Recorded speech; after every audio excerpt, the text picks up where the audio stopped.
Steve and Rye. The North East Footy Breakfast. Right across the North East, the red, the cat and the tin.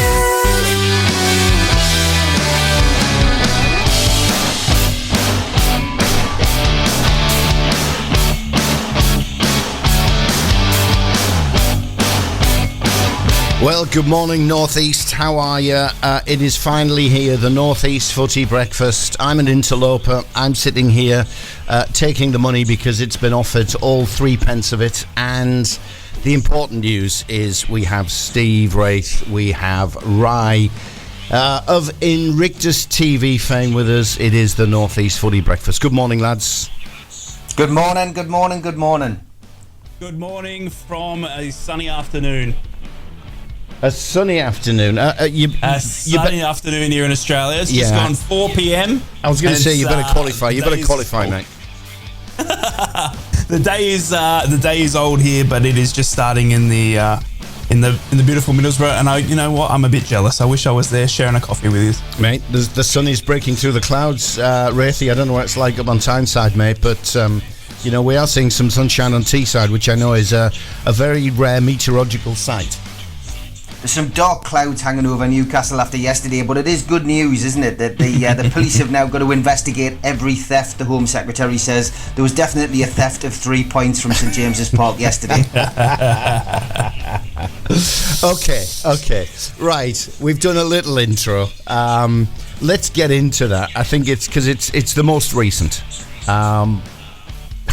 Where did it go wrong, mate? 10 men, Liverpool down. Newcastle flying, 1-0 up.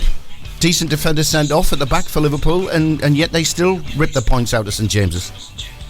Yeah, I think ultimately there was a couple of things that changed the game yesterday. First and foremost, Trent Alexander-Arnold staying on the pitch. He should have had 2 yellows. He should have been off. And I think ultimately that, infuriated Eddie Howe and his backroom staff and infuriated the supporters. And to see Arnold at the end of the game still on the pitch celebrating the 3 points, that was a killer for us. But I think a lot of it, when you look at the social media comments by Newcastle fans, a lot of people feel that the substitutions were the thing that changed the game, and I don't mean that in a negative way for Eddie Howe. He made the changes that he thought would win the game, win the 3 points for Newcastle. But ultimately, it was the substitution of Darwin Núñez for Liverpool. We've got to give credit where credit's due. Liverpool, they managed to keep themselves in the game, and they brought Núñez on. And Núñez, who by Liverpool's comments, quite often hits a corner flag with his shots, managed to just make 2 wonderful finishes yesterday to nick the point. So it's disappointing, but the way that I look at it is, Newcastle have played Liverpool, they played Manchester City, and they played Aston Villa, and we played those games this time last year. We had exactly the same amount of points, but this time we've got more goals in the bag. So there's no difference really. It looks bad at the moment, but we've just played the team that won the treble. We've just played Liverpool, who we know their history is winning trophies, and I'm not too disappointed, although it was definitely sore last night. But the Premier League's full of these Liverpools, Manchester Cities, Arsenals, Chelseas, Tottenhams. Come on, mate. There must be some concern there's 2 straight defeats, isn't there? Definitely not, because there was lots of positives to take out of both games. I think when you look at the possession, you look at the fact that Newcastle had more shots on target. I think ultimately Newcastle deserved something out of that game. They didn't get it. You don't always get it, and that's the point. That's the problem with the Premier League. It's relentless, lads. I think it was an incredible game to watch. And after when I saw Gordon bang one in, and then obviously, just after, I think it was 3 minutes later, Van Dijk just gets sent off. I'm like, it's home now. It's Newcastle, so especially at home. But it's the beauty of the Premier League, isn't it? That it's never over. We had a similar thing over at Middlesbrough with going down to 10 men, but it didn't really change the game. It was what it was meant to be. We were evident that we were down to 10 men, and we were missing that extra man in defence and running back. But Liverpool seemed to step it up a gear, especially after half time. But even with 10 men, and Núñez, what a substitution that was. Yeah, I mean, for me, Gordon's finish was fantastic, and I've watched Gordon in the first few games, this season, and Eddie Howe stuck with him. He stuck with an unchanged team for the first 3 games, and I think with Gordon, the only thing he's lacked is that killer instinct, and I think that is the difference that we've seen, in the first few games between him and Barnes. Barnes can finish, Gordon seems to struggle, and which is a surprise really, because during the summer in the Euros he did very, very well. He won Player of the Tournament. He found the back of the net, but to see him score that goal yesterday will have given him a vast amount of confidence. And I mean, again, he's an Everton, he's a Blue. To do it against Liverpool probably would have meant more to him than anything else. But hopefully that means he's now hit the ground running. The players will be affected by that. They'll be sore, and they'll want to bounce back. We play Brighton next week before the international break away from home. They're coming off the back of a bad defeat against West Ham, and I just genuinely feel that we've got those 2 games out the way now. There's two games down, and I think this team has made a stern stuff. And I think what we've learned over the years with Newcastle is that when the backs are against the wall, that's when they tend to be at their best. And there's a degree of criticism, I'm sure we'll come to it on future breakfast shows about social media and stuff. I mean, it's quite topical this week, but people have knee-jerk reactions, right? You and I are both on social media, and I asked you last week when we're having a production meeting about social media and how it affects it, and little did I know that Bruno would end up in the middle of a storm last week. It was interesting. Now, did you watch that? Have you ever had any Middlesbrough fans bite back, if you like?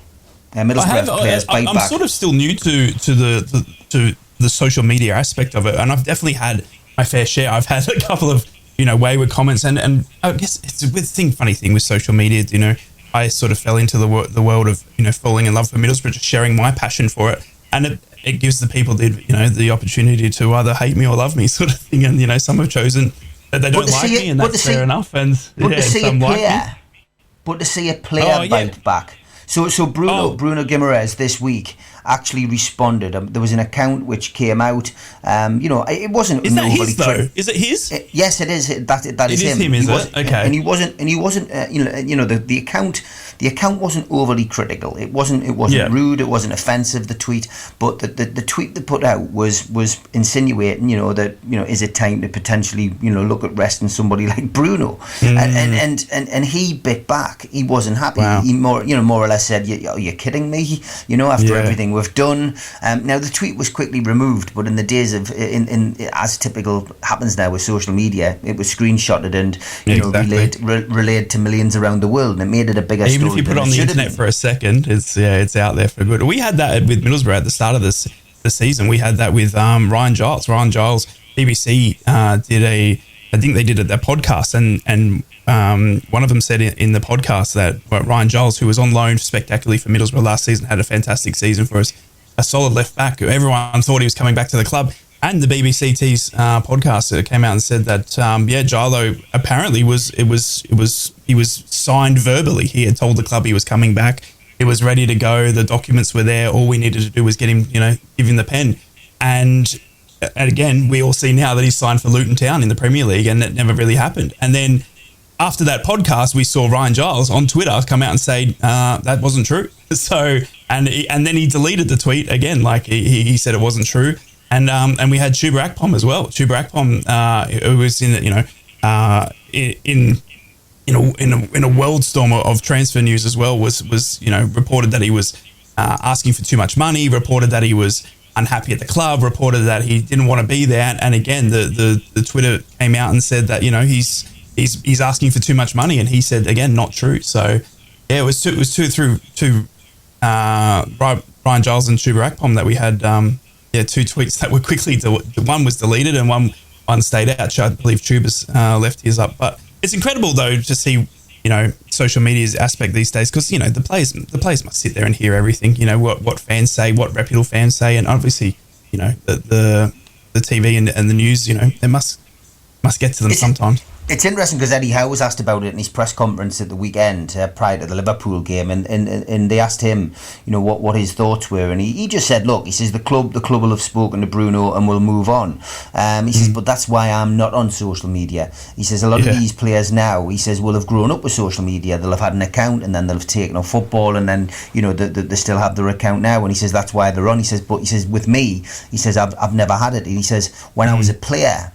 He says, I didn't even read newspapers. He said, I did in my very early career. He says, I read a newspaper on one occasion, and he says, the review I got was really good. He says, I got good player ratings, and he says, that struck fear into me, he says, because I felt, that, wow, now I've got to achieve that in the next game. And then, he says, and then a couple of weeks later, he read another newspaper, and when he read that newspaper, it gave him a 5 out of 10, and he went, I was very upset. I was annoyed about it, and he says that was the moment I decided never to read newspapers again. So that, I think that tells you a lot about Eddie Howe's mindset about it, and I'm sure that players will get social media training, etc. when they're at the club. But I think that's interesting. I think it's a fascinating discussion, and it's something which we've seen many times with players reacting, and sometimes as well. I mean, you the first thing you said was, well, is that Bruno's account? Does he run that? There will be some accounts which are run by agents, I guess. Exactly, that's who will what probably I thought, cause mischief.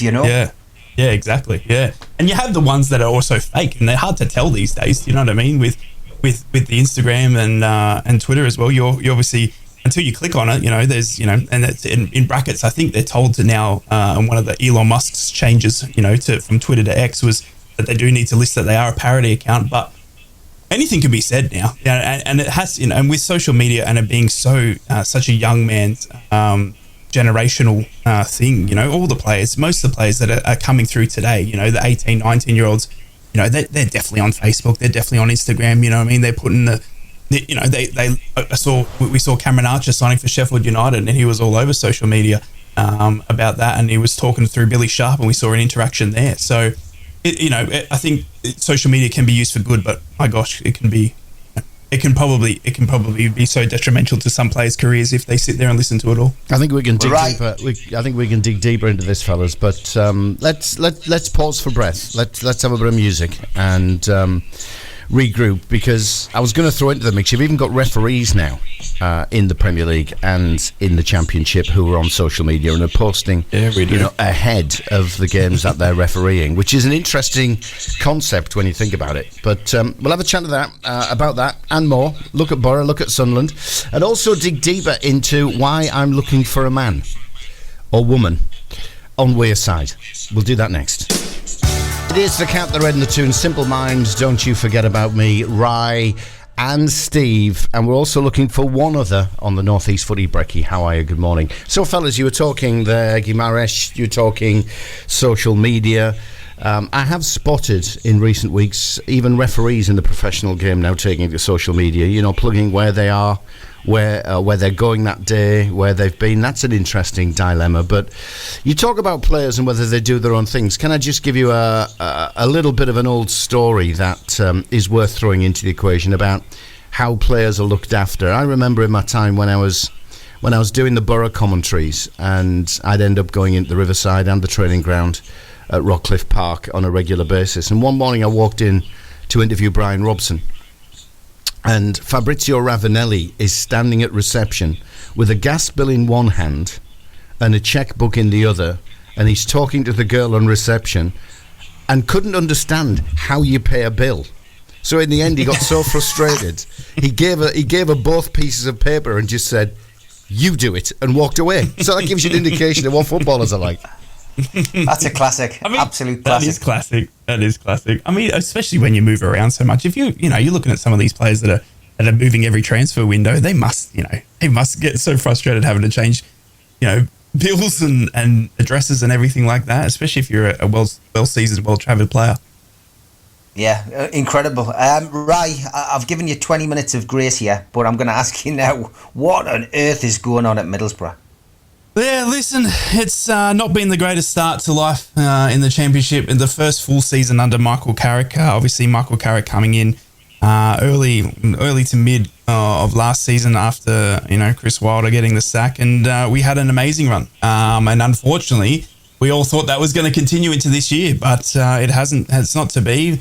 Relishing right down the bottom of the championship table, and worry signs very early on, especially defensively. We're definitely, we've shipped 6 goals now in 4 games, and we've got 1 point to the net to our name, and we're sitting pretty in 22nd, and it's been a tough off season and pre-season and start to the season for Michael Carrick and Middlesbrough. I would argue that if there's any other manager in there that has would have had to have dealt what he's had to early days of this season, it would have been quite a similar story, losing Chuba Akpom and also having so many lone stars at the end of last season to his name in terms of Aaron Ramsey, Cameron Archer, Ryan Giles. These boys that were came in and lit the Borough up have all moved on to bigger and better things in the Premier League for all massive signings for massive money, and Middlesbrough have not managed to get one, and then obviously lost their own player in Chuba Akpom. So it's been a tough start, and the weekend was no different. We shipped 4 goals to West Brom. Obviously, we were playing away.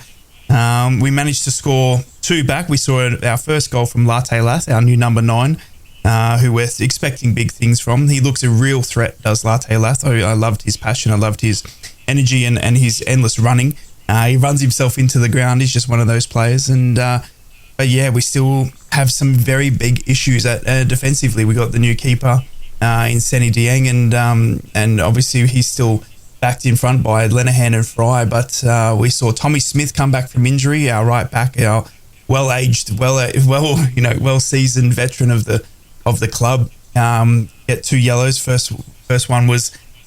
It was a bit, it was a trailing leg, but he could have been smarter. The second one, It wasn't. I think he lost it. It wasn't the yellow. Yeah. First one wasn't the yellow. Yeah, I think. Yeah, I did. He was a trailing leg. I don't think it. Yeah, it was very unlucky. But the second one, he definitely lost his head. And you could see as well when the goals were going in, he was the first one screaming and yelling and pointing at everyone else. So I think he lost his temper by then. And unfortunately, we were also down to 10 men, much like the Liverpool story. But unfortunately, it didn't go the way Liverpool went. We went opposite, and we had a late sort of scurry when we got a penalty shout through Marcus Force, and he buried one very confidently, and but then it wasn't to be, and West Brom went on to score again, and now we sit 22nd, 1 point to our name, and in a big need of these 3 signings that they keep rumouring about, and I hope that they are some defensive capabilities, because at the moment we're looking for goals, but we're also looking for some help in defence. We were talking off air, Dave, and you were saying might be some players coming in, do you think? Yeah, I mean that's the mood music down on Teesside. Carrick has mentioned that there are 3 players that they're really focused on before the deadline, and 2 of them. I'm not sure whether it's Carrick who said it, but it's certainly across the social media ether that 2 of them are supposed to be well known to football communities all around the country. So should be bigger named players rather than the Latte Lart who's just come through. More than just the development players, which we're seeing Borough and Sunderland sign at the moment. So don't know who they're going to be, but there's only a couple of days left in there of the window, and it is, and it's going to be exciting. Should be seeing. We've got some loan capabilities as well there, Dave, as well. I think so. Yeah, and we've only made permanent signings so far, so we have got some room for some loans as well. And that's something that, and we'll talk Sunderland as well soon, even though we don't have a Sunderland rep on here, and that's the man or woman we're looking for. But that's the way those 2 clubs are going, aren't they? The championship clubs in the northeast are going. It's going build your own, develop your players. Let's not flush the team out with loan players. And both Mogger and Carrick have come out and said, by doing that, all you're doing is giving experience to players who will disappear within a handful of months because they're going back to their clubs, or you're building value for other clubs, and then they'll go and sell. As the Borough found out, 45 million quid of forward line the Borough had disappear over the close season, and that is the issue, because you do your watch-alongs on your platforms as well as on the red across Teesside. You wake the neighbours every time Borough score. I mean, they've had a peaceful sleep this season so far, haven't they? They have. We have. We just can't find the goals, can we? And the problem with the Borough was last season, and I pointed this out and got absolutely ridiculed on the Red and on Red Army, which is like a TV YouTube type show that we do every week. Because I was saying just prior to the Norwich game last season that I've got concerns because I could see the way we were starting to dip in performances where we used to dominate games. But irrespective of that, and then the Borough went and stuck 5 past Norwich and everybody ridiculed me. But what I saw there was we were starting to rely too much on a purple 10 or 15 minutes in a game where we'd score 2 or 3 goals and win the game. But we were always conceding. So we could be one down and nobody was concerned because we had a forward line that would just go and score goals and tear up a game in the space of 15 minutes. Exactly. Borough don't have that this season, and I think we're now being found out. Yeah, we definitely Looking are. at the We stats. thought that- I was just going to say, right, looking at the stats for your game yesterday, though, you know, you're certainly creating. You know, your possession wasn't too bad. Bearing in mind you're away at West Brom, you know, your possession wasn't too bad. Your passes and pass accuracy was good. And games now, football now is all about stats. So I think Michael Carrick will probably look at that. And despite the result yesterday, he'll be looking at it from the side that, you know, you had a red card, you're down to 10 men, and you know, he won't be too despondent. And you know, the only way is up. It is a marathon, not a sprint. The Championship. It is. You know, and it can be a relentless division. You know, when Newcastle got promoted the last time they were in there under Rafa Benitez, you know, they didn't have the greatest of starts, losing the first couple of games. You know, and it took, you know, a Shola Ramiobi, you know, a hat trick against Reading at home to finally get Newcastle on the way. But ultimately, it's such a relentless division, and you can have such a bad start in that division. But then if you just find your little bit of luck, find a little bit of rhythm, you know, you'll be in a good position. And I mean, look at the run Sunderland went on last year. You know, to get to where they got to. Same as what we did last season. You know, we were, and in both the team we, you know, ended up losing to in the playoff to get to the final was Coventry and Middlesbrough. At this time last season, obviously we were under Chris Wilder. We were both lavishing where we are now. And we ended up, you know, making the playoffs. So I think the frustration it comes in that we're shipping early points that maybe needed to catch up, and that's what we found at the, you know, when we were starting to really hit our straps towards the end of last season. We were still 6 points, 9 points behind Sheffield United and Burnley, who ended up going in first and second. And due to that early start, we thought, well, maybe if we had picked up a few earlier points, we might be there. But it seems to be, you know, the start that Borough make is always of a slow one. But again, you're absolutely right. It's a long season. It's a very, very tough grind in the Championship, and you just start stringing. It's amazing what one win can do for a club, and what, you know, one player or even two, whatever Middlesbrough do bring in the next couple of days can do, and switch it around. And Michael Carrick, you know, in his presser, I kind of like him, liking him to Eddie Howe, and he's just such a calm-natured, young, you know, experienced guy, and he's just not panicking. He's still happy. He's proud. You know, he looked at the stats like you've just done, Steve, and he wasn't worried. He still thinks this. You know, he's obviously worried about the defensive capabilities and why we're shipping goals, but he's still optimistic and hopeful that, you know, Middlesbrough, once we get our defensive, you know, frailties correct, that we'll be right back on track. Getting harder, that division. Getting harder. Look at the teams. It is. When you get the likes of Leeds and Southampton dropping down, Everton probably they've been dodging it for a couple of seasons now. But yeah, it's harder. And then you also get, not only is it the bigger teams coming down with your parachute payments, you get the teams coming up from League One that are absolutely on a roll. We see Ipswich this season, coming straight up from League One, and they're dominating. You know, and we're seeing more and more teams now do the whole back-to-back promotions. It used to be something that was unheard of. You know, you would come up and then struggle in the league above, but teams just seem to be, being able to do it on the regularly. And we see Ipswich now, who won League One. Now, you know, I think they're 6th now, so they've got 9 points from 4. So, you know, they're a team that's just come up. So there is a common factor. It's incredible. There is a common factor with that, because Ipswich now have new ownership and they have new investment and they have money to spend. And I mean, the funniest thing, like our friend Newcastle Steve. Well, I was just going to refer to that. Here we are whinging about losing 45 million quid of forward line and wiping the entire team out. Newcastle go and sub their 62 million pound midfielder part of the way through the game yesterday. So there's a bit of a difference, bit of a dilemma. It's great. It is a nice situation to be in after struggling for so long under Mike Ashley, I've got to be honest, but I'm sure I'll get more stickers as the breakfast show continues. I'm sure you will, mate. We can absolutely guarantee it. And can we just take? We're going to talk Sunderland very shortly, but and that infamous kiss at the Women's World Cup as well. But before we do, can we just say, obviously, Steve Wraith, big Newcastle fan, Rye, big Borough fan. We are looking for a Sunderland fan. So never thought I'd ever admit this publicly, but I'm looking for a man or a woman. I've got no preference. We're looking for a Sunderland fan to join the team, aren't we, fellas? So we need a nice, confident Macam who knows their football, loves their football club, and wants to come on and debate and poke fun. And just have a bit of banter. That's what it's all about. In their ear as well. Yeah. Indeed. Right, time for us to take a break. We'll do that when we come back. Like we say, we'll start talking Sunderland right here on the Count, the Red and the Toon across the North East.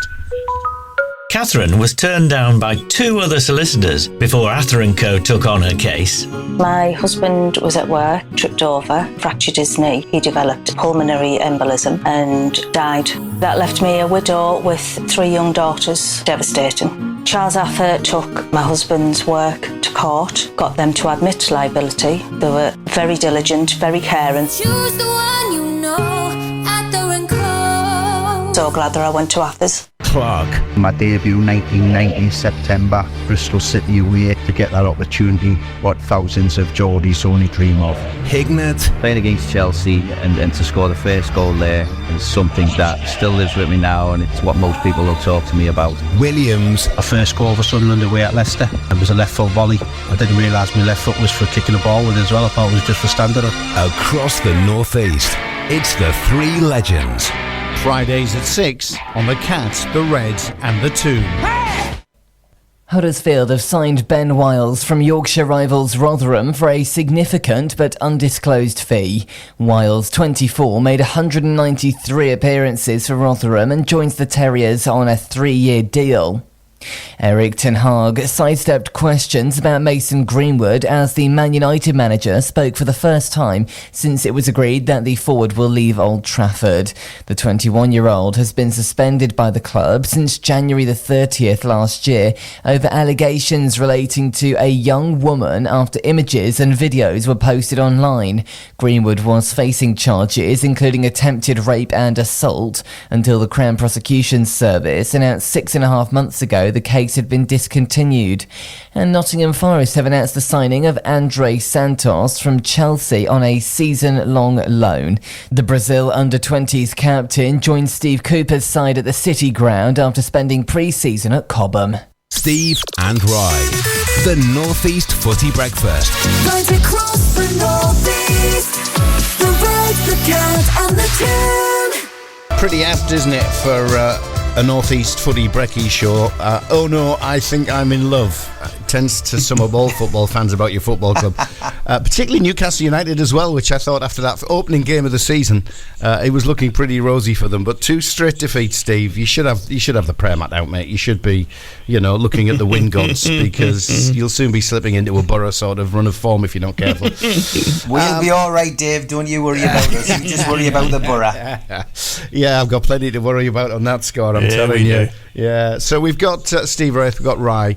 Rye, what do we call it? We're just calling you Rye because that's what you go on social media. I mean, yeah, can I call you Rye Invictus, or can I? You can call me Ricky as well. Ricky's my real name, but everyone just shortened it to Rye. Everyone got lazy as we went on, and it's sort of like a military as well thing. Like I was in the military in Australia here for 12 years, and they love their acronyms, and it always got shortened to Rye. And first name being Ricky, I also got Bobby a lot as well. So Ricky, Bobby. I don't mind what you call me as long as it's nothing mean or makes me cry. So yeah, we'll probably do that before the season's out. Absolutely. Well, I won't because we're two Borough fans together. Also, I'm amazed there's no. Made me cry. Yeah, well, I'm amazed there's. I mean, you're an Aussie, mate. Why isn't there an O on the end of Rye? Ryo. Like Robbo.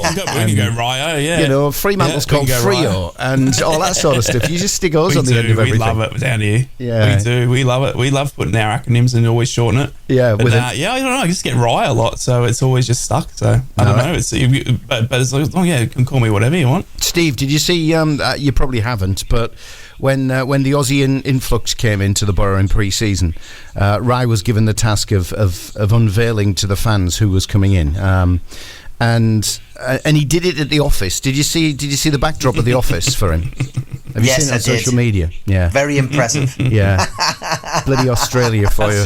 Beaches. That's my backyard, mate. I don't know. I'm in the mansion here. You know what I mean? I get Riley around here in the off season. We have a couple of champagnes on the deck, and it is put a shrimp on the barbie. Lifestyle. That's it. Shrimp on the barbie.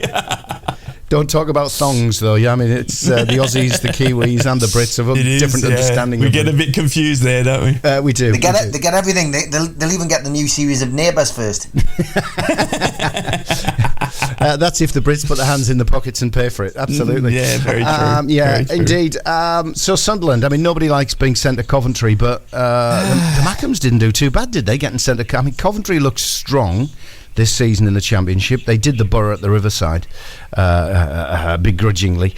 But Sunderland go there and nick a point. A decent point, isn't it, Steve?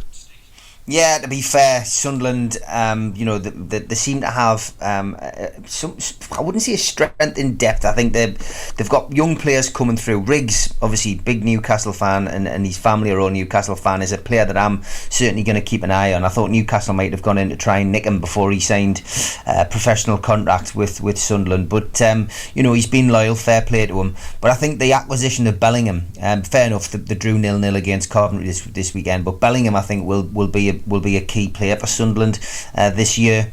And ultimately I think they've managed to keep a hold of Luke O'Nien, who has done very well for Sunderland in the last couple of seasons. But they've had a bit of a rebuilding job as well. They've had injuries, they've had players leave. They are working on a tight budget. But ultimately they seem to be finding their way. They're finding their feet, and that is something that they did last season. And that's what I said about Middlesbrough earlier on. It's ultimately down to a marathon, not a sprint, that division.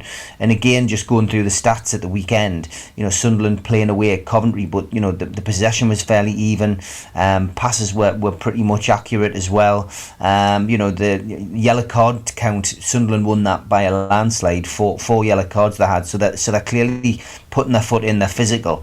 But yeah, I mean, that was a great result for Sunderland, and they've got something to build on. And when you look at the table now, Sunderland, who were down at the bottom in those early fixtures, and now they've edged their way away from that zone. They could get dragged back into it, of course, but they're sitting 18th place, 4 points. But like Rai said before, one win changes things. You're up to 6th, 7th, 8th if you win a game, and it's very early days. But yeah, Sunderland seem to have stopped the rot with the last two fixtures, beating Rotherham 2-1. I'm jealous. Yeah, I'm only going to say it once, Steve. I'm jealous that they are able to grind out the 0-0. I would take a 0-0 draw any day of the week at the moment, the way we're shipping goals at Borough.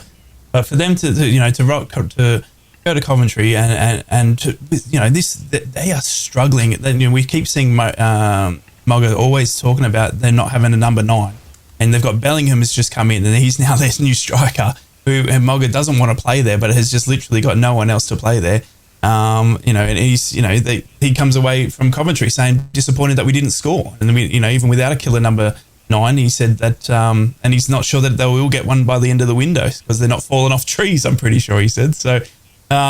It's just incredible, and I'm going to say it once, and please don't ever repeat it or clip me or anything. But I'm jealous that they find a way to grind out a draw and defensively seem sound. It seems to be two opposite ends of the tail. They seem to be sound in defence, looking for some strikers, and Borough seem to be the opposite. We're shipping goals, but seem to have I guess we're still looking for a couple of strikers, but we've got at least Latte Lathan, recognised number 9. Is that jealous, or is that being perplexed? Because you look at it and you think Borough firmly established as a championship club. Sunderland came up from League One, had a great first season, probably overachieved, yet they're looking more successful right now than the Borough in the Championship. So, I mean, I can't get my head around that. We're talking about Borough possibly nicking Ross Stewart in January when the window, this one hasn't closed, I know, but when the next window opens, I mean, that's a bit of talk that's on the street at the moment. So if Borough have that capability of just going up the wayside and saying, we'll have him, thank you very much, we'll take him, why aren't they outperforming Sunderland at the moment in the Championship?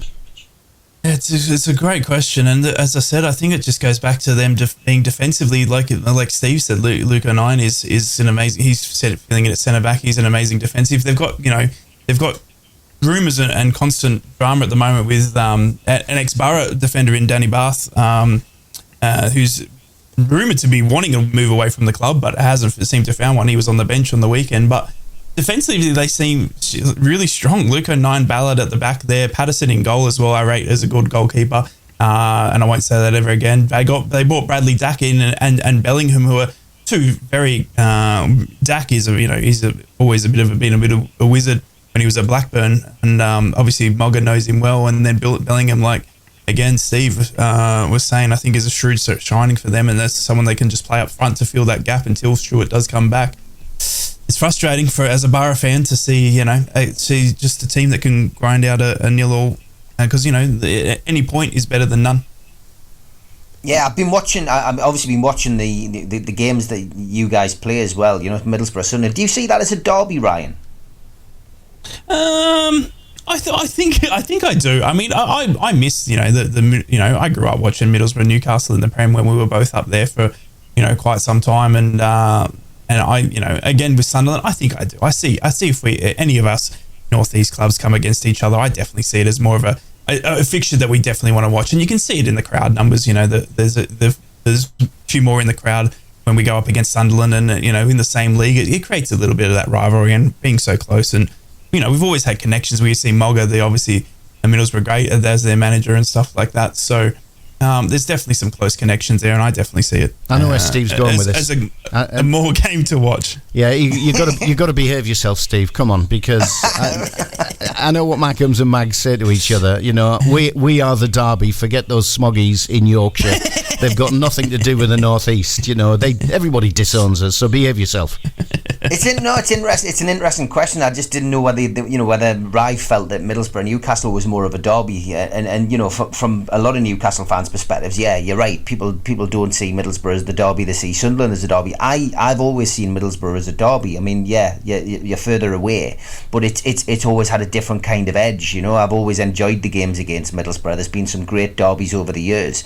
But Stan Cummins at the Gallagher ends, Paul Wilkinson nicking a point. I remember those glorious days when we could beat Newcastle. Bernie Slavin jumping on the fence at the whole gate, celebrating against Newcastle, and yeah, there's been some good ones. There's been some great ones. Newcastle taking Mark Viduka, the Aussie striker, at one point there as well. That I will never forgive you for that. And then Borough taking him. Yeah, Mark Viduka didn't cover himself in glory at Newcastle. I'd see it as derby. Any between Newcastle and Sunderland. I think most common sense fans would see now that Newcastle are that level above, especially with the investment they've got, and the Sunderland obviously. And we see Sunderland a lot more than we get to see the two now from both sides of the club. But we always pray that there's a cup fixture or something in there that we can go and see what Newcastle's all about. Would you like to see all three teams in the Premier League, right? Really? Of course, yeah. You would, yeah. To, yeah. I think it'd be great for North East football, and I think they're both Sunderland and Middlesbrough, without crucifying any of the other teams or putting any disrespect on them. You can see in the crowd numbers and the stadiums and that they're both set up for Premier League football. The stadium, the crowd numbers, the fans through the gate, the following and coverage that they get. You can see that they're made for Premier League. But the thing in the Championship, like we go back to, is there's about 6-7 other teams that are also made for Premier League with their the money that they've got in the stadium and set up there they've got. So it's tough to get out of it, but of course, I would love to see Sunderland and Middlesbrough, in the Premier League, and Middlesbrough obviously winning it, which wouldn't be that hard. I don't think if we got up there. To be honest with you, I don't. Yeah, I think Middlesbrough could go on. It was a magnificent. I was involved when we set up Sky Sports News in '98. Now that's how old I am. But it was magnificent because all three clubs were in the Premier League. Then you had, Borough with Robbo, and then following on Steve McLaren, you had Peter Reid doing his stuff at Sunderland with the likes of Quinn and Phillips up front, and then across that period, Steve, we had Sir Bobby we had Rude Hullett, Kenny Dalglish, and all three were in the Premier League at the same time, and it was magnificent. From a patch perspective, covering it for Sky as the football reporter for the North East, every week I'd be at 2 press conferences, one on Thursday, one on Friday, talking Premier League football, and somebody would have to miss out because I couldn't be in 2 places at once. But it was, there was a buzz about the North East then when, we were either playing each other, or somebody would be playing a Liverpool, somebody would be playing a Manchester United. So every weekend was massive. I'd love to see it again. Yeah, me too. Yeah. I'd love to see it. I think, and we're all the same. You'd want to see Middlesbrough above Newcastle, and I'd want to see vice versa. You want to be the top dog of the North East. And I used to remember the Sunday Sun used to make a big thing about it. It was like an annual award. Who's the top dog in the North East? And we don't have that anymore, which is sad. But we're not too far away from it. And frustratingly, you guys almost did it last year. It would have been great to have all 3 teams back up there. But that day will come again, I'm sure. And it's just down to, as I say, it's down to that little bit of luck. If you get to the playoffs, or if you manage to put a run together and manage to nick one of those automatic places, it can be done. It's just it's been a long time coming, lads. Yeah, it has. Maybe Newcastle don't need all the players that they've got with the money they got as well, Steve. Maybe we could borrow Tonali from January onwards, or Callum Wilson. I'd take. You know what I mean? Someone. Just, if you want to see us again, Steve, maybe we can just get a word down to Newcastle to give us a couple of players, and we'll be right, mate. We'll be there. We've invested in a lot of youth. There's a lot of players going out on loan, but obviously they never loan them to any local clubs. That's the problem. We've got some great potential coming through, and we've signed some great potential, but they always seem to loan them out to places such as St Johnstone or other teams in Scotland. But why not lend them out to local teams? Indeed, right. We spoke about Borough. Sorry, go on, go for it. We spoke about I was just interested to see because we spoke about Borough, obviously, looking at getting 3 more boys through the door before the transfer window shuts. As Newcastle, what are we looking for any more, Steve? Or are we happy we've got a major problem. We're waiting now on news about Sven Botman, because Sven Botman is like a talisman at the back.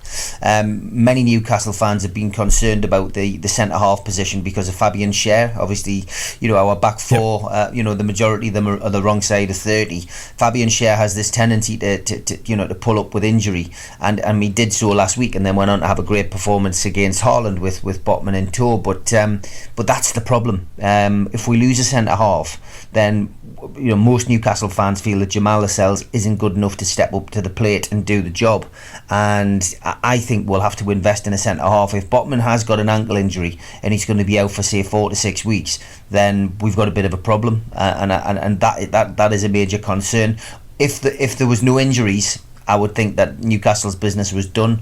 But yeah, it's going to be interesting. I don't think we'll have a busy transfer window, but depends on what happens with Botman, and we'll find out over the next 48 hours. Interesting to see. Yeah. Can you invest? Clubs, obviously. Can you invest? Financial fair play. You're not up to the gills at the moment with spend.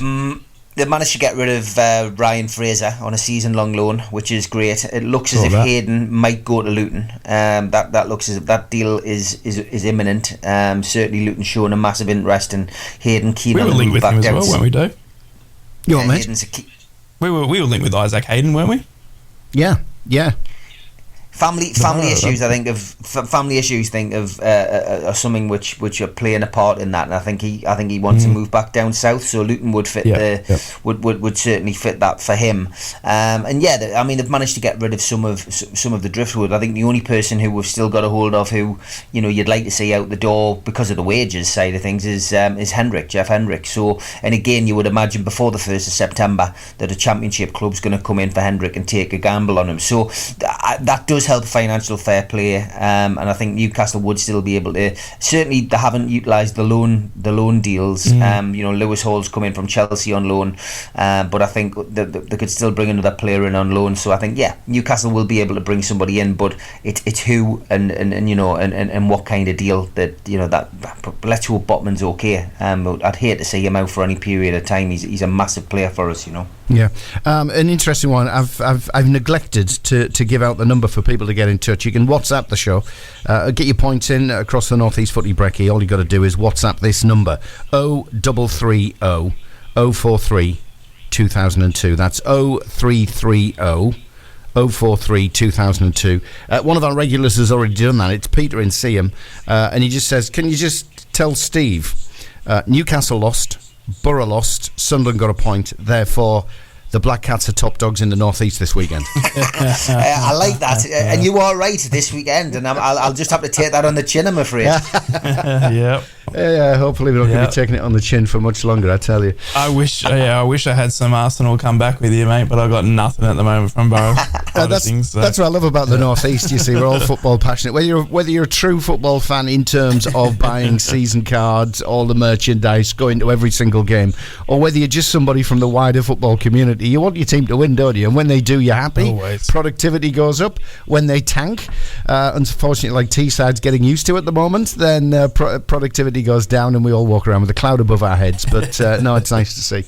I think the big thing is, Dave, that we're all passionate about our clubs, and I think we would genuinely all like to be in the same division and see each other in the same division. We just all want to be the top dogs in the North East. It's as simple as that, and that's where the banter is. I miss the derby games, and I mean, you wouldn't think I would say that because we were on that horrendous run against Sunderland. We couldn't win a game.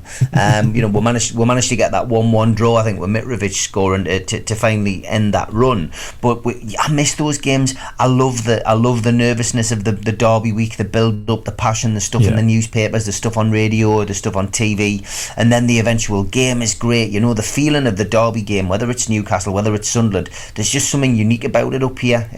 I genuinely feel, because of the passion of the three sets of supporters, it is the best area for the derby games, and it's a big miss. So one day we'll get them back, I'm sure. Indeed. Look, we've still got plenty to do. We've got another hour to chew through. North East footy, anything that's going on, score brownie points, poke holes in each other's arguments, whatever you want to do. Poke each other in the eye if you're in the same studio, but it's a bit difficult. You need bloody long arms if you were going to poke Rye in the eye. Actually, you're on the eastern side of Oz, aren't you, Rye? I am, yeah. I'm in New South Wales, so on the east. So east. That's right.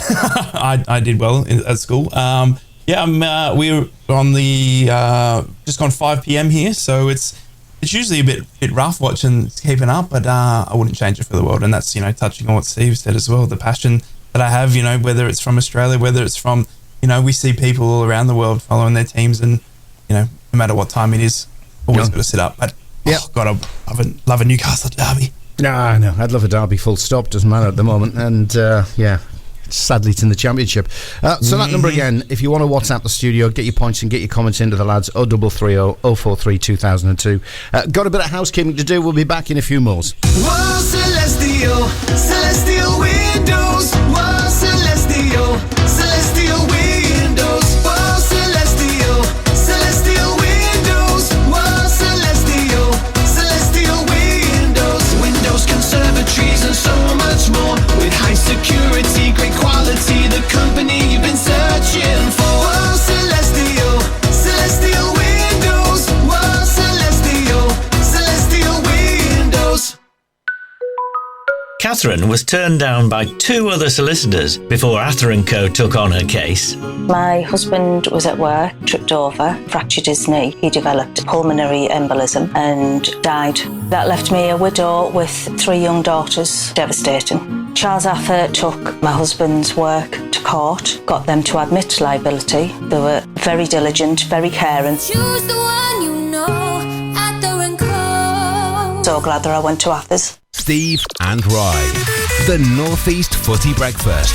Right across the Northeast, the red, the cat and the tin.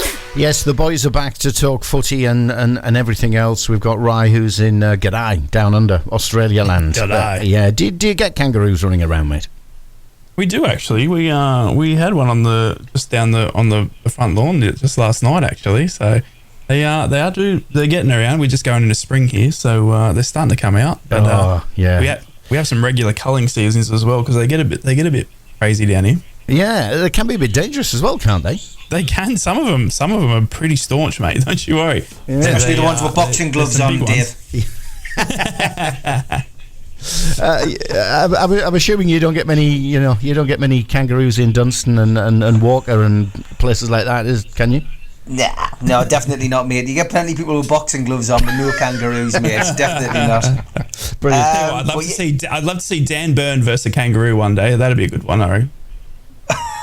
He's still picking himself up after yesterday. Yeah. He's still picking himself up after yesterday. Definitely. I you know what, was listening to the news, and obviously Newcastle's defeat, and Jurgen Klopp seems to be revelling in each interview that we're listening to every hour. But why is it harder to play against 10 men? I mean, for us, we just couldn't cope. We just seem to go into ourselves, and I just don't understand. It's either is it a physical thing? Is it a mental thing? I just don't understand why it suddenly becomes more difficult for a team to beat 10 men. I've got the answer. Just ask West Brom. It's crazy. It's absolutely crazy. I love Klopp's confidence there, actually. It was, hearing him say that we played better and we deserved the win. Up until half time, I don't think they deserved it, but he celebrated that. When you walk away with the win, you can say whatever you want, can't you? What is he celebrated that as if he won the Champions League. What is it about Klopp? Because he's had a couple of digs at Newcastle. He does. He loves to win over Newcastle.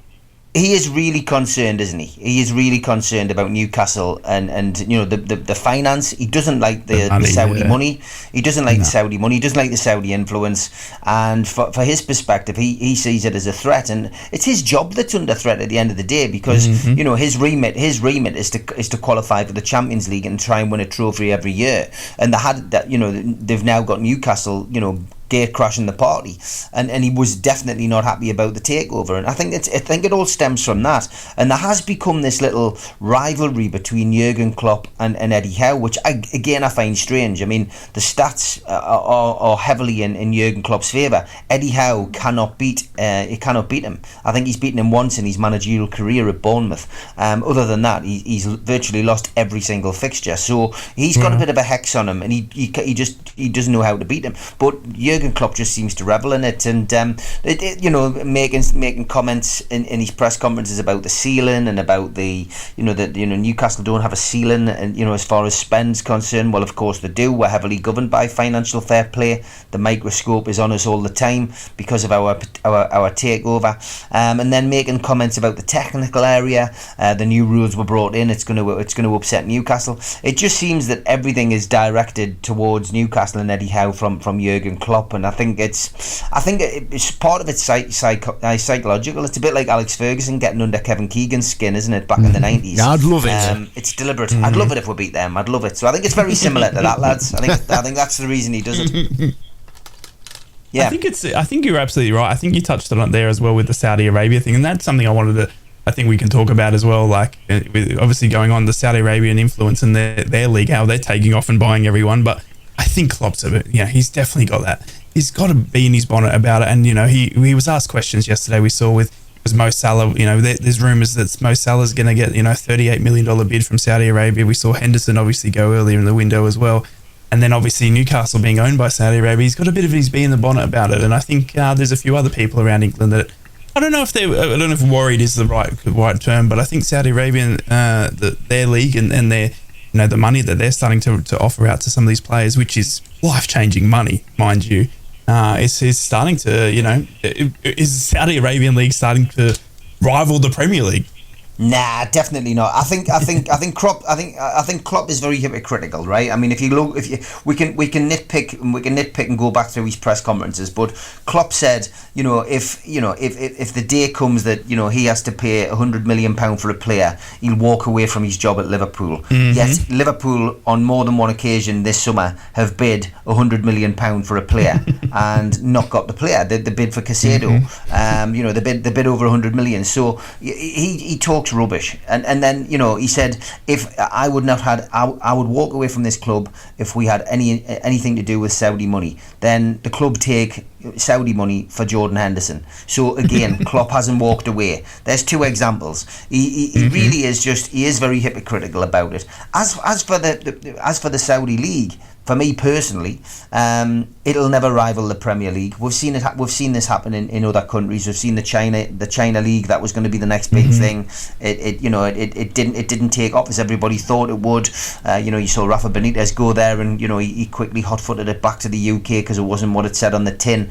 And I think, yes, the Saudis have got money. They'll be able to do exactly what they want to do. But I just don't see it rivaling the Premier League. And I think Klopp's making a big deal about the transfer window in Saudi Arabia closing later than the 1st of September and how that's going to affect things for the English Premier League. But other leagues, I don't know. And I'm sure we can do a little bit of research, for shows later in the week. But I'm sure other leagues' transfer windows are open later as well. But he just focuses on the Saudi. He just focuses on the Saudi situation because it suits his narrative.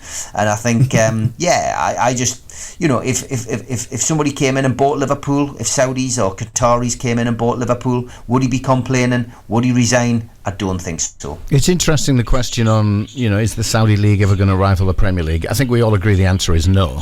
Have you seen the video of Neymar in one of his recent performances where he's absolutely torturing the Saudi defenders as he's got the ball? I mean, he flicks the ball over one of the lads' heads on the edge of the penalty area where he's attacking, and rather than go for goal, he flicks it back over the same player's head so he can toy with him and play with him. I mean, it's exhibition football. It's not competitive football out there. I mean, I think the level of football there is definitely nowhere near the Premier League, but I tell you what, if they keep spending the money they do and keep taking the names that they do in the Ronaldos, the Neymars, and all these other boys, I think it's not so much, I guess, it's going to be tuning in and watching, and the level of football is going to be there. But my God, you're going to have some players there that are going to take, and there are the fans out there that rather than are fans of the football club, they're fans of the player. So, they follow the player wherever they go. We see Messi obviously in the MLS. We see Neymar now in the Saudi Arabian League. It's I think it's just another sort of league that has that now the likes of Newcastle, Man United, and Chelsea and all that, they have to increase the money that they're going to be spending to lure a player of any calibre away from the Saudi Arabian money. Yeah, and when you look at the players who've gone over there, I mean, there are not many other than Henderson have left the Premier League to go there. So these are your outlying, obviously top class wonder players, but a Ronaldo, a Neymar, etc., they're not being written out of the Premier League. Apart from the good old North East lad chasing the cash, Henderson. But so I don't think we've got too much to worry about. It is going to turn out to be more of a football circus out there, isn't it?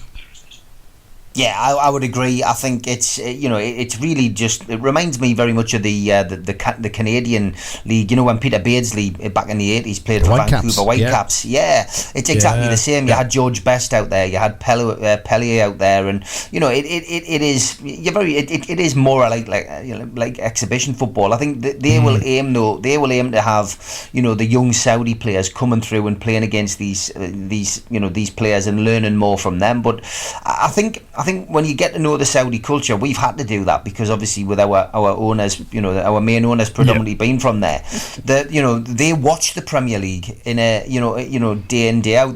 What you'll find is young Saudi men will get together at a house. Get their snacks, they'll get their food and whatever. They'll get their their PlayStations and stuff, and they make a weekend of it, and they watch the Premier League. Well, now what they're going to have an opportunity to do is to essentially go out and go to stadiums and watch some of the best players who've played in the Premier League and leagues around the world, live, and have teams that they want to support. So this is the Saudis trying to create a league which they're entitled to, and good luck to them.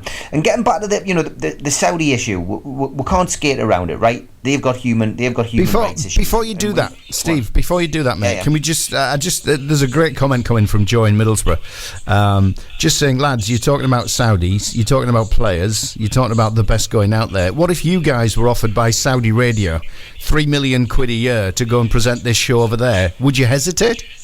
No, I'd be straight over there. I mean, I'd be gone. Yes, I'll see you later. Yeah, of course. Yeah, sign me up. Yeah, is there an announcement party? I hope there would be. I need fireworks. But you know what? But you know what? It's a valid point, and you know I can't. It's why I'm not critical of it. I was very supportive of the Saudi takeover.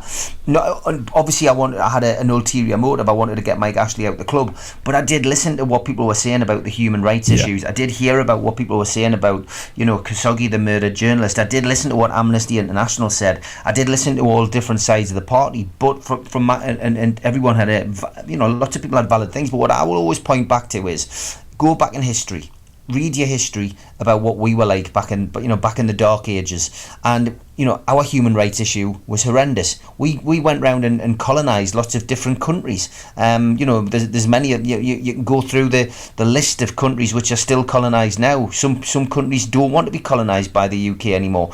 But that's what I'm trying to say is we changed as a nation.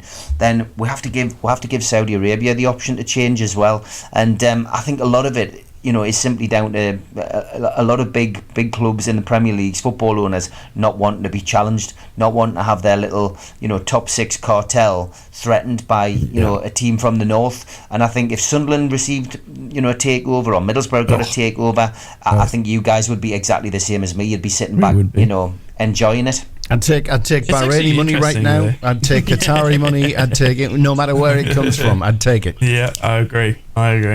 I think it's interesting as well that you know, in terms of what clubs, you know, are starting to get targeted by the Saudi Arabian leagues as well, and maybe they have turned away from buying the English clubs into, you know, focusing in on their own. And you know, a great comment that came in. If the money's there, of course you're going to take it. You know, these boys are, you know, and if they're getting like your Neymars, your Hendersons, some of these boys that, you know, life after football is tough. You know, that if you got kids that have, you know, from 4 years old, 5 years old, all they've known is football. All they've played is football, and then, you know, at the end of they're retired and they're thrown out into the real world. They've got to find jobs. They've got to find a source of income. If they can, you know, play a year or two in Saudi Arabia and get life-changing money for them and their family, and then come back and be set for a few years, or, you know, for the rest of their life, then it'd be silly not to. And I completely understand that. And I think, you know, especially for those the older lads that have got the young families and looking, you know, post football careers, you know, you've got to start looking at, you know, where's that money, where's that source of income going to come from once, you know, the club, you know, has used you and chewed you up and spit you out at the other end.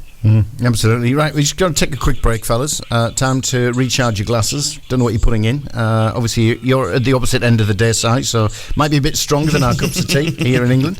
And it was an interesting comment about England taking over colonies. We have an Aussie on the show. God bless you. We'll be back after this. I fell off a chair at work. The chair was faulty and they knew it was faulty. I sustained a herniated disc and it causes me to have sciatica. Thanks to Ather & Co, Victoria was able to claim thousands for her accident at work. For the full story, see athers.co.uk/reviews. Choose the one you know, Ather & Co.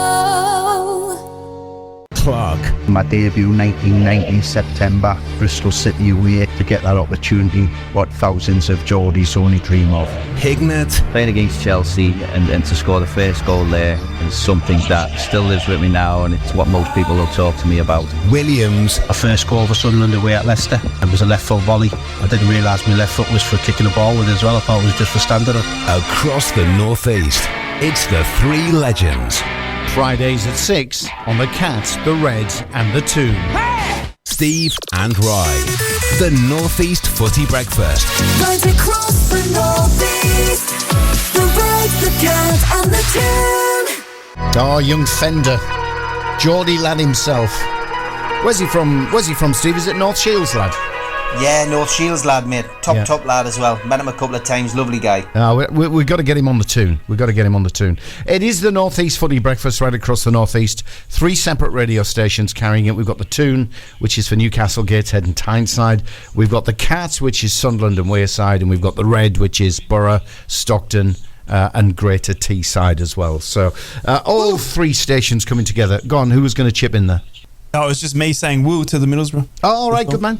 I used the term greater as well, if you noticed in that line. Not that I'm biased. Steve, do you feel as though you're getting picked on here? I mean, come on, 2 Borough fans. We're looking for a Mackem. We're still looking for a Mackham. We need a third. We need a Mackham to join the crew. But 2 Borough fans at the moment against Steve Wraith. I'm sure you can hold your end up, mate. I can hold me own. Yeah. I can hold me on. It's been a soft launch, lads. I'm sure things could get a little bit more messy as things move on. But yeah, it would be good. It would be good to have a Sunderland fan on for the banter. Really, things could get a little bit more Lionel, could they? Yeah, I think. And then we don't have to look at the Sunderland result. You know what I mean? So. Yeah, true. Well, if you are that Sunderland person, give us a shout. We'd love to hear from you. We do want a Sunderland fan to join the crew across the North East Footy Brekky. It's dead easy to get in touch. Get in touch with us via the Cat, which is the Sunderland and Wayside radio station. The email address there is really simple. It's hello@thecatuk.com. hello@thecatuk.com. Do people still email these days, or is it all Messenger and PMs and DMs? I'm a bit of a dinosaur, lads. DMs. Is it DMs now? Yeah, I think. Yeah, most of my stuff comes through Twitter, or X now, I should say, in the DM department. Yeah. Okay. Well, I still email, definitely. But I think I'm a bit older, I guess, maybe than right. But yeah. And then I'm a bit older than all of you put together. Great. That's why I'm not going to stay on this show. I will drag it back to the Jack Charlton era, I can tell you. Right, Spanish football, fellas. I mean, you can't avoid the situation that Spain finds itself in all over a kiss. The background so for those who haven't seen it, obviously Spain beat the Lionesses. By the way, sorry, Rye, for the semi-final. Spain beat the Lionesses in the World Cup final, and then as the Spanish team were picking up their medals and celebrating, the Spanish FA president, what's he called, Rubiales, Luis Rubiales, basically threw his hands around one of the girls and gave her a big smacker on the lips, and all hell's broken loose. He's since come out and said it's all a nonsense, it's a witch hunt. The Spanish FA have come out threatening to sanction the player involved, and then basically the whole of the coaching team from that successful team has resigned, barring the head coach, who himself is describing it as a bit of a nonsense. The girls themselves, I think there's 81 players from the Spanish national team and obviously wider squad who've now come out and said they're refusing to play. I mean, what do you make of it, right? What a fallout, hasn't it? And you watch it over and over again. You can't see it, no matter what you watch, social media or TV station, even here in Australia. Every time you put the TV on here, you see a replay of it. It's terrible. I've got to be in my bonnet, lads, because I think when it comes to the women's football and the success that we've just had at the Women's World Cup, especially we saw the Matildas, the Lionesses and stuff like that, I think the Lionesses did it well. We need more women in those leadership roles now around those clubs, in terms of head coaches and being led by great women coaches and presidents and staff members.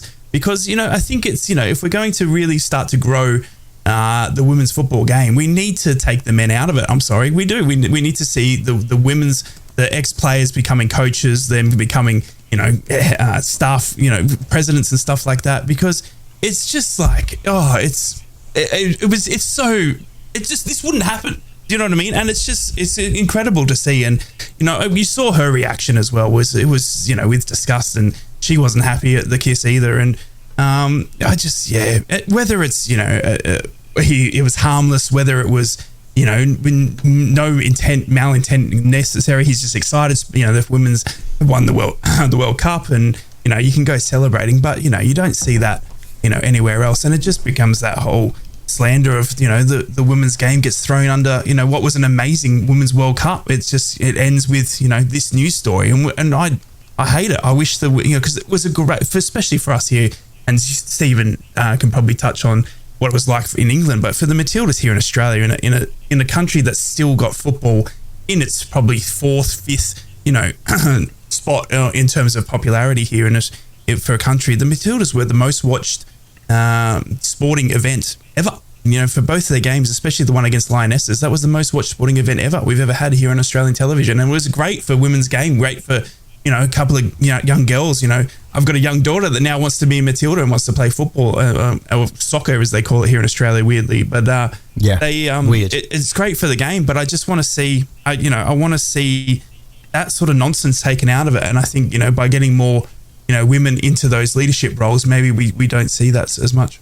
Yeah, I've got to agree, Ray. I mean, for me, I watched that. It was, the World Cup was a wonderful spectacle, the Women's World Cup. Great to see, and I thoroughly enjoyed it, and I enjoyed the Lionesses' run as well. I thought it was great. But when I watched the final and saw, what happened afterwards, I was disgusted. I really was, and I'm not gonna name or shame the person, but I've actually been to a presentation where somebody did something quite similar, and it was taken in exactly the same way. There was a lot of people who were annoyed, and that took me back to that particular situation that I've actually attended in the audience and watched, and I thought, this guy's in trouble here. What is he doing? Has he had a drink? Has he been in the corporates? Has he I didn't actually know who the guy was, and then. One moment he grabbed his crotch, and I'm thinking, this guy is clearly either on something or he's drank something or what. I just didn't know what on earth I was watching, and then of course I thought he's kissed one of them on the lips. Is he going to kiss everybody on the lips? And he continued to do it, and it just became uncomfortable to watch. And I think after that, there was nobody really addressing it on TV. I thought one of the commentators would have said something. Nobody said anything about it. But when it's blown up after this, I've got to be honest, I am not surprised at all. And then to see him go and stand in front of an audience of people, which included the head coach of the Spanish football team, who at the moment is the only person who hasn't resigned from the coaching staff, for him to stand in front of them and not say not once, but not twice, not 3 times, but 4 times, I am not going to resign. I just think that shows the arrogance of the guy, and I think unfortunately for the Spanish football authorities, they have completely misjudged this, and now we're in a situation where FIFA and the governing bodies are looking at it, and now it's become, as you just said before, it's become another Me Too movement. We've seen football clubs, we've seen football teams come out across the world in support, both male and female. We've seen other sports stars come out with wristbands on with in support of the female player, and it's only right that this happens, and hopefully the news we get in the next 24 hours is that this guy's had to step down and go, but it's too little too late, and the damage that's been done to the Spanish football authorities, I'm afraid, is something which is at this moment is irreparable, and I think they're going to have mass changes there, but and rightly so, but it's left a sour taste on what was a wonderful tournament. Yeah, and I think the most accurate phrase I've heard used in the last 24, 36 hours is he's a dead man walking, because he's going to go, irrespective if he's banging his fist on the table and saying 4 times, I am not going to resign, I am not going to resign. I don't think anything he says is going to bear any sort of resemblance on what the final outcome is going to be, because the Spanish FA have called an emergency meeting, which is going to take place. Is it today? I think it's today. Yeah, they've called an emergency meeting, as they should. And I think this guy's going to have to go. He's going to be told you're going to have to go, because it's not just damaging the Spanish football image. It's not just damaging the image of the Spanish FA. But they've got a bid in for the World Cup in 2030. Exactly. And FIFA's now come in and sanctioned this guy and suspended this guy from all football. And he is the figurehead of that bid. So I think there's a much bigger play at stake because of whether it's a moment of madness or whether it's a moment of sexism. Because those accusations have been targeted towards the guy and how he operates, but it's causing massive damage to football, to Spain, and to the longer term aim, which is to win the World Cup. Can you imagine being a young girl watching that final, being a girl in Spain watching the women's win the whole thing? You've watched it, every game they've played, they've gone all the way. You've got your favourite female player, like we do. In the men's tournament, stuff like that. You're a young girl wanting to be the next Spanish star, and you see that happen in the medal ceremony, and you turn to your mum, you turn to your dad, and what's all that about? Why has he just kissed her mum or dad? You know what I mean? Like it's terrible, and it's disgusting that it's overshadowed, like Steve said, what was an amazing tournament for for the women and for the football on a whole. It was great. It was, I was watching every game that I could, and it was hosted here in Australia obviously as well, so it was great for growing football in our area as well. And to have that marred on what will now be, remember the Australian Women's World Cup when that bloke, you know what I mean? And it's now not, Spain won it. It's, remember when that guy, kissed that girl sort of thing. And it's a bee in my bonnet. I'm completely frustrated by it, and it's he's got to go. He's got to go. There's no place for him in football. I was disappointed as well with the fact the Lionesses didn't get more of a welcome home. I'm not sure whether that was something that they chose to come in low key and just to get back home, because I guess in this country we're used to celebrating failure. We're certainly used to celebrating failure in the northeast as well. I mean, I think Middlesbrough was the last team to win a trophy. Am I right? Certainly were. But from our perspective, 2-1 Bolton Wanderers, Cardiff. There you go. Just got to rub it in. We are generally used to celebrating failure, aren't we, as a nation? And that in itself, I think maybe is the reason they chose not to come back and get the big fanfare. But it would have been nice for the Lionesses to at least be recognised in some way, shape, or form for at least getting to the final. Because they did very, very well. They had an amazing. You had your women's coach being touted as a possible replacement for Gareth Southgate if he was to ever go. You know what I mean? Like.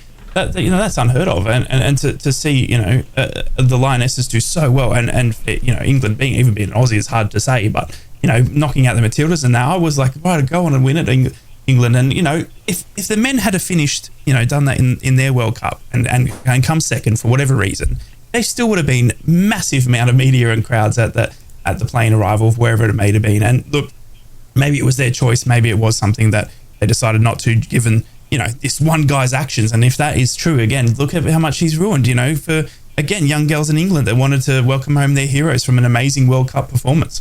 I think you've got to be careful, Steve. There was a phrase you used about a minute ago where you said, we're so used to failure in this nation. We've got a bloomin' Aussie on the line, haven't we, who beat us at just about everything.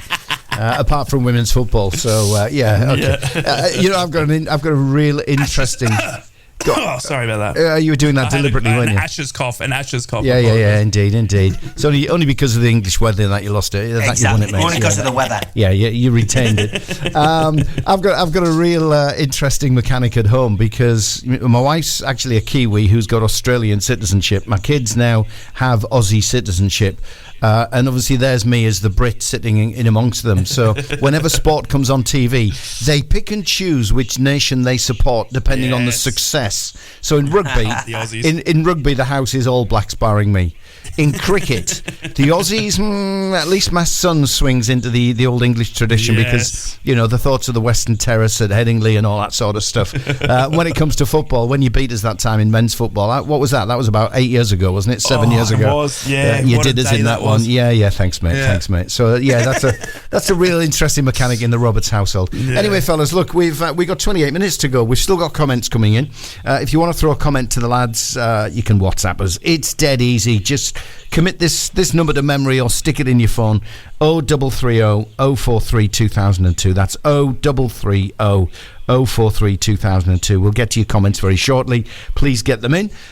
We've also got to do a bit of housekeeping, fellas. So, recharge those footy breakfast glasses again. Here we go. I fell off a chair at work. The chair was faulty and they knew it was faulty. I sustained a herniated disc and it causes me to have sciatica. Thanks to Ather & Co, Victoria was able to claim thousands for her accident at work. For the full story, see athers.co.uk/reviews. Choose the one you know, Ather & Co. The tune, the red and the cut. Huddersfield have signed Ben Wiles from Yorkshire rivals Rotherham for a significant but undisclosed fee. Wiles, 24, made 193 appearances for Rotherham and joins the Terriers on a 3-year deal. Erik ten Hag sidestepped questions about Mason Greenwood as the Man United manager spoke for the first time since it was agreed that the forward will leave Old Trafford. The 21-year-old has been suspended by the club since January the 30th last year over allegations relating to a young woman after images and videos were posted online. Greenwood was facing charges including attempted rape and assault until the Crown Prosecution Service announced 6.5 months ago the case had been discontinued. And Nottingham Forest have announced the signing of Andre Santos from Chelsea on a season-long loan. The Brazil under-20s captain joined Steve Cooper's side at the City Ground after spending pre-season at Cobham. Steve and Rye, the North East Footy Breakfast. Right across the northeast, the red, the cat and the tune. A bit of Toto Rosanna across the northeast on the cat, the red and the tune. It is, well, we're coming towards the back end of the northeast footy Brekky. Rye and Steve. I almost called you Sty and Reeve. It's brilliant. Don't worry. Is that a bit like Jedward, where you combine the two names? I'm sighing at the moment with the results, don't you worry. Yeah, indeed. We do have a sigh on the red as well. Well, across the red, the cat and the tune. He comes in on a Tuesday and a Friday. So tell you what, guys, it's ultra confusing. But let's kick in with a quick comment from Amy, who's in, Amy in Bladen. She's WhatsApped a quick message 0330 043 2003. Sorry, 2002. We're not going to get any messages if I keep getting that number wrong. 0330 043 2002. WhatsApp us your messages, record a voicemail, bang that in. You can even talk to us live if you want. But Amy's asking the question of Steve, but I'll widen it out to all three. I suppose two, because we haven't got the Sunderland fan on yet. We still need a Mackham. Steve, if there's one player to sign before the window shuts, who? Oh, that's a great question. For me, if Botman's injured, we need a centre-half, and it's a case of who on earth is available.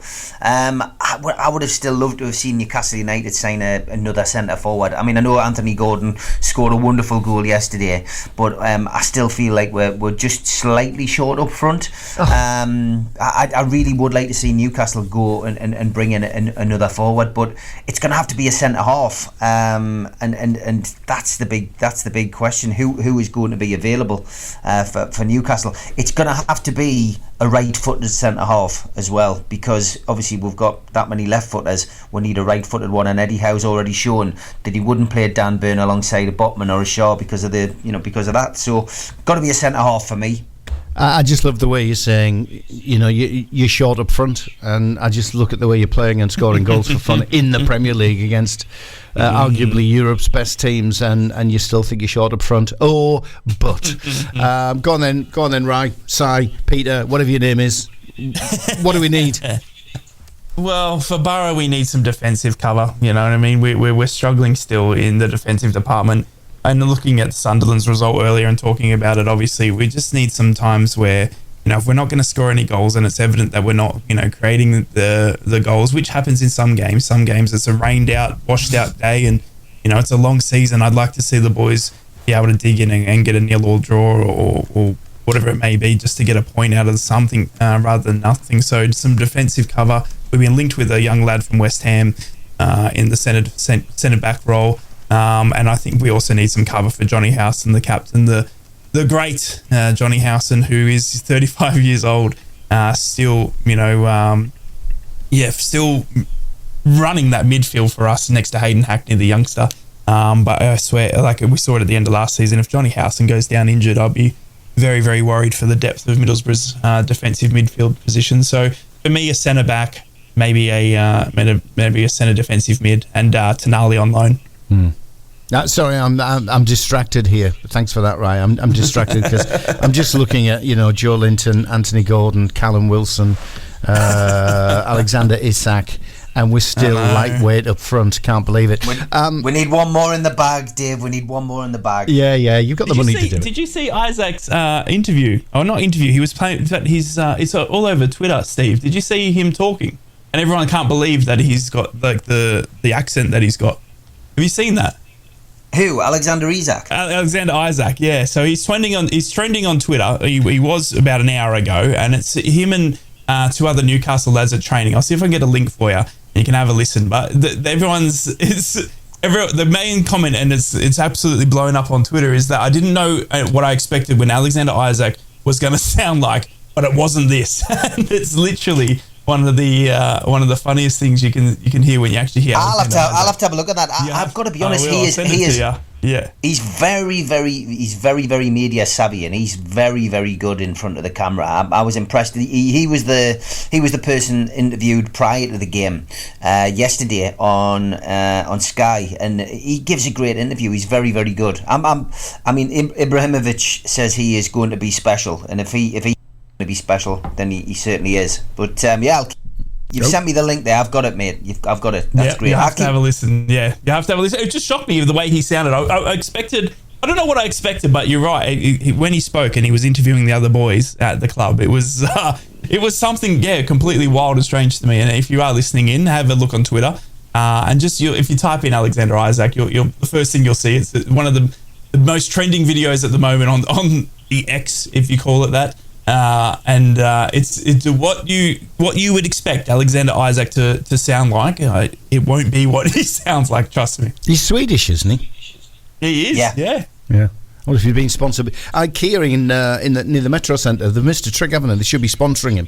But there you go. It's me switching my commercial hat on. Right, fellas, I actually don't know whether you know, but I used to be a referee in the professional game. That was when I was fit rather than as I am now fat. So I'll always get a referee comment in somehow. But Mike Dean's taken headlines this week as well in the build up to the weekend, all because of what he came out and said about getting VAR wrong, wanting to protect his mate Anthony Taylor, who I do know. And Tails is a great referee. I know he's had a bit of a rough ride in Europe over the past couple of months, but I like Anthony Taylor. I like the way he referees. What's your thoughts, Steve? I mean, big Premier League man, VAR. We don't have to worry about such things in the Championship. Yeah, I've got to be honest. I mean, I was doing something with another media stalwart, Mark Saggers, last night, and I've got to agree with Saggers. I think VAR should be suspended, and there should be an investigation after Mike Dean's comments, because we haven't had Mike Dean's comments only on a podcast with Simon Jordan now, but he then dug himself an even bigger hole when he was on Soccer Saturday on Saturday afternoon, when he probably thought he was going to have a chance to redeem himself. He clearly didn't expect to be asked about it, and just literally it was just one of those TV moments which we seem to be having a few of in the last couple of weeks, where you basically slumped in your chair thinking, what on earth is he doing? What is he saying? But the crux of it, for those people at home who don't know, is as you've just said, Dave, is that he more or less said because Anthony Taylor's his mate, he decided to do him a favour, and of course that in the grand scheme of things means that me as a Premier League football supporting fan will be thinking, well, how many other favours did Mike Dean do his mates, and who else are his mates, and are other officials going down the same path? It's a farce, and VAR is a farce. At St James's Park, we only have, because of the design of the ground at the minute, we only have one big screen in the ground, and that is in level 7 at the Leazes end of the ground. So it's not something that everybody within the ground can see.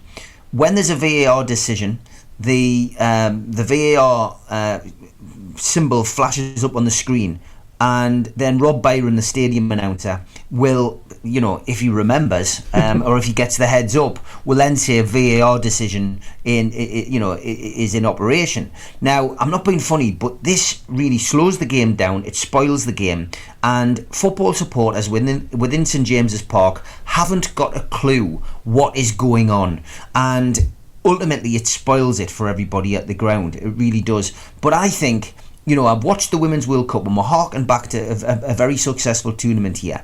That was great. It's like rugby. It's like cricket. The referees are mic'd up. We can hear exactly what they're saying. We know what the conversation is between the VAR official and the referee, and then the decision is made. Why is it so difficult for Premier League football to do the same? Why wasn't that system brought in as it is in other sports? We've made it difficult, and now with Mike Dean coming out, basically saying that oh well, somebody's me mate, so I've turned a blind eye, or I've given him the benefit of the doubt. Well, I mean, I'm sorry, but we need to halt VAR in this country, and we need a major investigation into it. It needs burning at the stake on the halfway line at half time as half-time entertainment throughout the Premier League. I've always been anti-VAR. I've always been pro-technology, but it has to be an instant decision, because football isn't rugby where you have natural pauses. It isn't cricket where you have natural pauses in the flow of the game.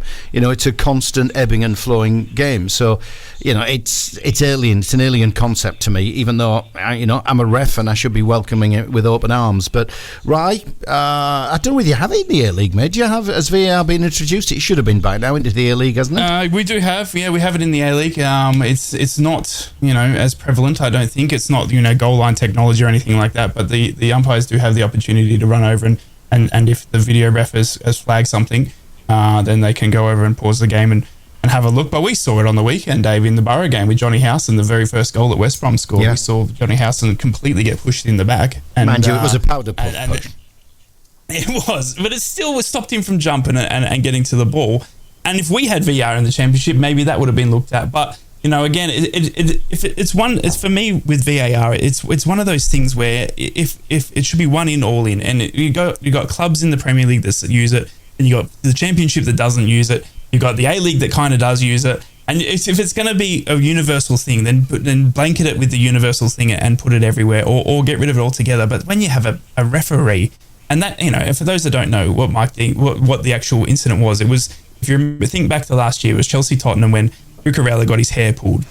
It was literally that moment, and he'd said that because it was such a tight-knit game, such a crazy game, that his mate Tails, who was the referee on the pitch, he didn't want to cause any more scrutiny, get him or even, I think he was kind of protected him from walking towards the video as well, towards the camera. He said at some point as well that he didn't want his mate to be harassed. So, I mean, when you have that, when you got referees not making decisions because they're trying to protect their friend that's on the pitch, and it's, it could be a goal, it could be, life changing, and millions of pounds in terms of positioning in the league table and stuff like that.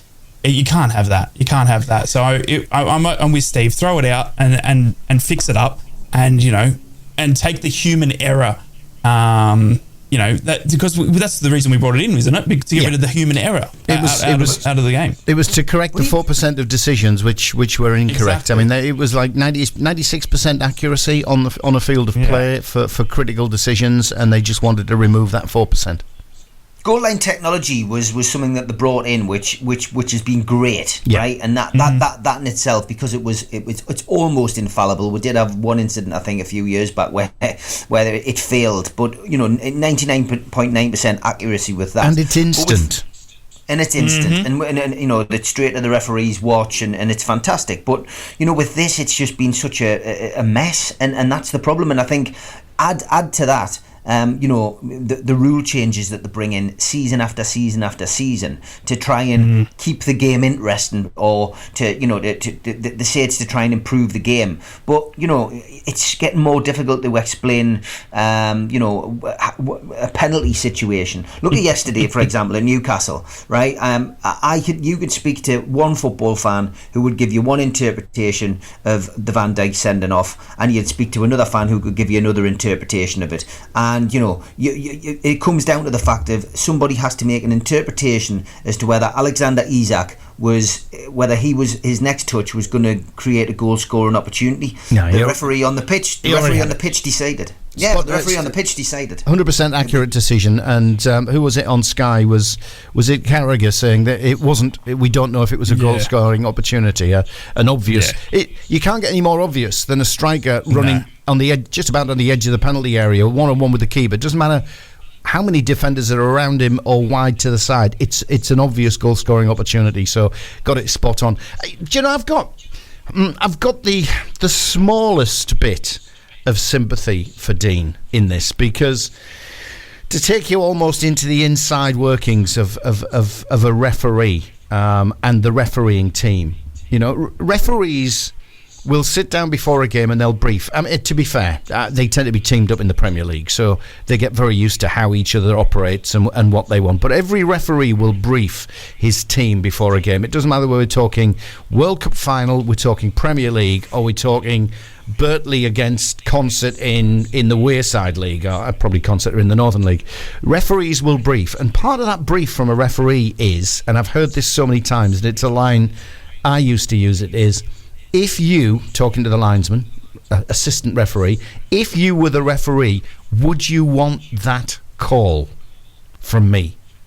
And I think that's where Dino was coming from, which is, it was a highly charged game, it was full of incident, emotions were up, it was almost like, if I give this decision, is it pouring petrol onto the flames, and could he lose match control? Now, my sympathy, my milliounce of sympathy ends there, because we're talking VAR, and we're talking VAR that is there to correct obvious errors in a game of football and to make it black and white. So he should have called it. Absolutely should have called it. But that's, I think, where he was coming from. He was considering his, Anthony Taylor's match control in what was a highly charged game. That's where he was coming from. I think the other problem is.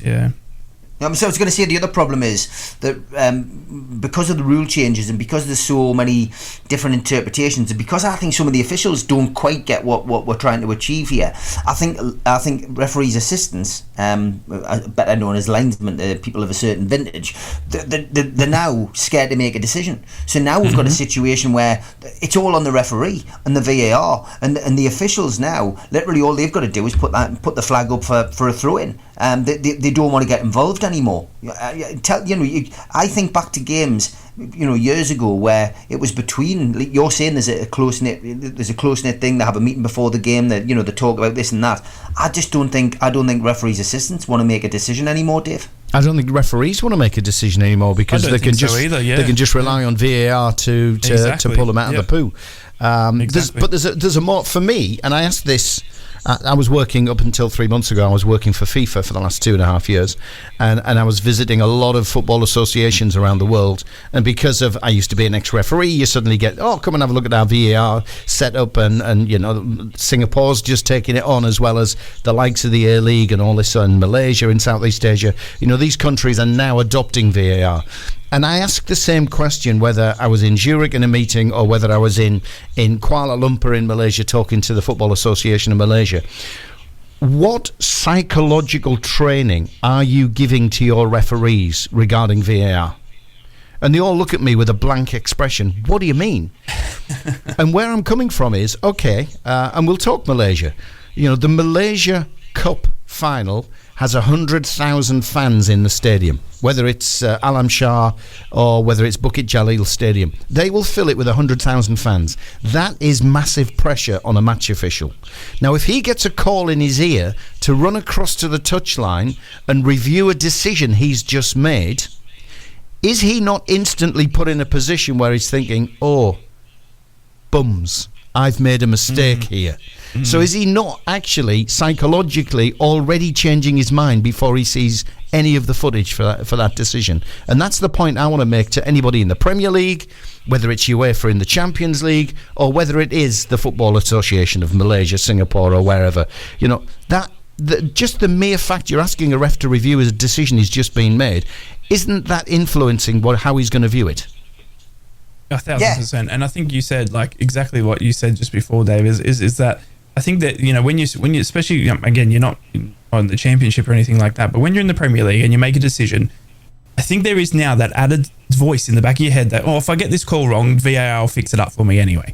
And it's that they're becoming so reliant now on the technology that they if they do make the wrong call, or they want to make a call that they normally wouldn't make or anything like that, they just go, I'll just do it anyway, I'll hold the game up, and if VAR proves me wrong, then I'm proven wrong, sort of thing. And then you've got the thing for me, it being coming from a Championship at Middlesbrough, you've got Premier League referees that rely on VAR week in, week out, know that they're going to have their bums covered if they do make the wrong call. They then come down to the Championship where we don't have VAR, and they've got that mentality, again, that psychological, hang on a second, there's no VAR here to back me up. Do I make the call or do I not?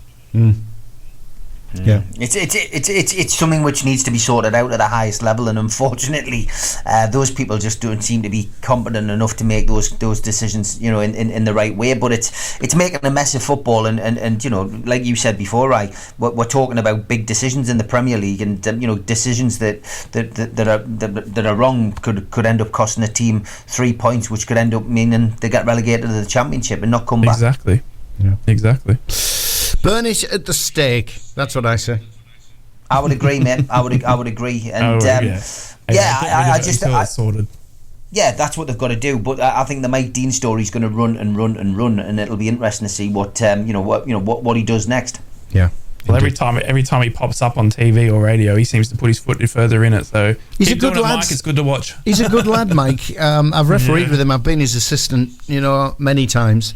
And he's a sensible guy. He's got a big pair of cojones, because he will be willing to make the big decision, which he knows he's going to, send somebody like Jurgen Klopp into hyperspace. He'll do that, but yeah, he's not helped himself in the past week or so. Referees have become celebrities, and I mean that started with Uriah Rennie back in the early noughties, and I think he became a big celebrity when he was the only person to send Alan Shearer off against Aston Villa at home, and I think from that moment on he became like this celebrity referee, and I think that's what we're seeing. We're seeing more of it now, but I'm all for transparency. I think referees should be interviewed at the end of each game, and we should hear from them about controversial decisions. Maybe that's a topic for another day. It is because we've got 30 seconds of the show left.